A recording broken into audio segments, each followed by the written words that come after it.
पूरा लोकल। నేను పోటీ చేసే అవకాశం రావాలని, అదృష్టం నన్ను వరించాలని నేను మనస్ఫూర్తిగా కోరుకుంటున్నానయ్యా. ఎందుకంటే ఈ నాటికైనా బోరబండనే కాకుండా జూబ్లీహిల్స్ ఉన్న బస్తీలోని పేద ప్రజల దరిద్రం వదులుతుంది. ఎందుకంటే ఏ రామబాణం ఏ దినం వేసినానో గాని ఆ రామబాణం వచ్చి ఇక్కడ దరిద్రాన్ని వదిలిచ్చి రామరాజ్యం స్థాపించాలి జూబ్లీహిల్స్ అని కోరుకుంటున్నది. ఎందుకంటే ఇక్కడ ఏషియాలోనే అతి పెద్ద గవర్నమెంట్ స్కూల్ ఉంది. దానికి గర్వపడదమ్మా? లేకపోతే ఇక్కడ గవర్నమెంట్ స్కూళ్ళు ఎట్లా ఉన్నాయి? గవర్నమెంట్ స్కూళ్ళల్లో ఎవరు చదువుతారు? ఆర్థికంగా వెనకబడ్డ వాళ్ళు చదువుతారు, బీద పిల్లలు చదువుతారు, పస్మంద ముస్లిం పిల్లలు చదువుతారు, మన ఎస్సీ ఎస్టీ అన్నదమ్ముల పిల్లలందరూ అక్కజెళ్ళల పిల్లలు చదువుతారు ఇక్కడ. కాబట్టి నాకు ఒక్కటే ధ్యేయమయ్యా, పండ్ల బండి పెట్టుకునేటోడు మామూలు ఇవ్వకుండా పండ్లు పెట్టుకునే దినం ఇస్తామా ఇయ్యమా? ఇల్లు కట్టుకోవాలంటే ఒక బోరింగ్ వేసుకోవాలంటే ఒక చిన్న చత్తు వేయాలంటే మామూలు లేకుండా వేసుకుంటామా వేసుకోమా? పిల్లలకి ఎందుకు ప్రైవేట్ స్కూళ్ళకు పోవాలి మనము? ఎందుకు మనము గవర్నమెంట్ స్కూలే ప్రైవేట్ స్కూల్ అంత గొప్పతనానికి తీసుకురాకూడదు అని ఒక రోజైనా మార్పు తీసుకురాగలుగుతామా లేదా?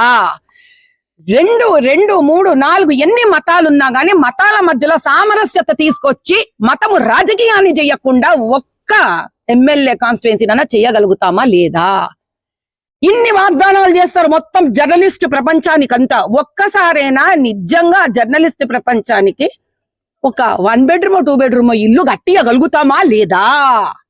హాస్పిటళ్ళని గవర్నమెంట్ హాస్పిటల్ మురుగువాసనలు చేసుకుంటా ప్రైవేట్ హాస్పిటల్ కు దోలిస్తున్నా పెద్దవాళ్ళందరము కనీసం ఒక్క నియోజకవర్గంలోదైనా బీదవాడికి మధ్యతరగతి కుటుంబానికి ఒక నిజమైన హాస్పిటల్ వానికి ఇస్తామా లేదా? ఈ ప్రశ్నలకు జవాబు ఇవ్వడానికి నాకు టికెట్ ఇస్తే గెలుచుకుంటే ప్రశ్నలకు జవాబు ఇచ్చి చూపిస్తాను.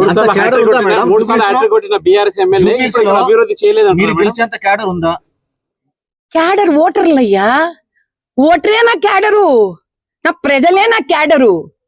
అనంతకోటి ప్రజల్ని పెట్టుకొని క్యాడర్ ఉందా అని అడతావేం స్వామి? ప్రేమించే మనసు నాకుంది, నన్ను ప్రేమించే మనసు వాళ్ళకుంది. కథం అయితే 3 సార్లు హ్యాట్రిక్ కొట్టిన ఇక్కడ బీఆర్ఎస్ నుంచి గెలిచిన ఒక ఎమ్మెల్యే అంటే ఇక్కడ అభివృద్ధి చేయలేదంటారా?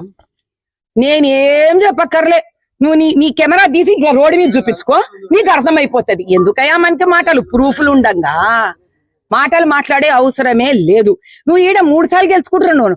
మా ఎంఐఎం పెద్ద ఆయన అయితే 50 ఏళ్ల సంది గెలుచుకుంటుండు కదా. ఎన్నేళ్ళు గెలుచుకుంటే ఏంది? రక్తంలాగా ప్రజల్ని ఇట్లా లాగేంత వరకు. బీజేపీ వస్తే మాకు ఇస్తారా మరి? జర్నలిస్ట్ గిల్లులు ఇస్తారా?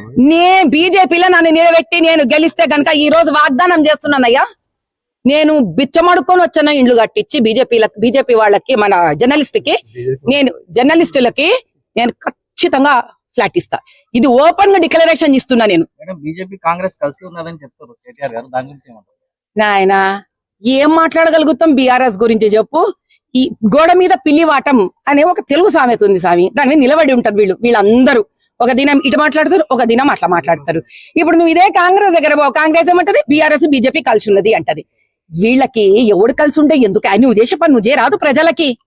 ఎందుకు ఈ మాటలతో? ఎందుకు నీకు? పర్యటిస్తారా మేడం? నాకు నేను ట్రస్ట్ తరపున ఎన్ని కార్యక్రమాలు చేయాలో నేను అన్ని నా నియోజకవర్గానికి చేసుకుంటా, దీనికి చేసుకుంటా. అర్థమైందా? కానీ టికెట్ నాకు డిక్లేర్ చేసిన నాడు మాత్రం ఇంచు నడుస్తా నేను మొత్తం జూబ్లీహిల్స్ బస్తీమే సవాల్. 16 గంటలు గానీ అది 18 గంటలన్నా గాని నడుస్తా, తిరుగుతా, ఇంటింటికి వెళ్తా, తెలుసుకుంటా, కష్టపడతా, నా వాళ్ళు నన్ను గెలిపించుకునేటట్టు చేసుకుంటాను.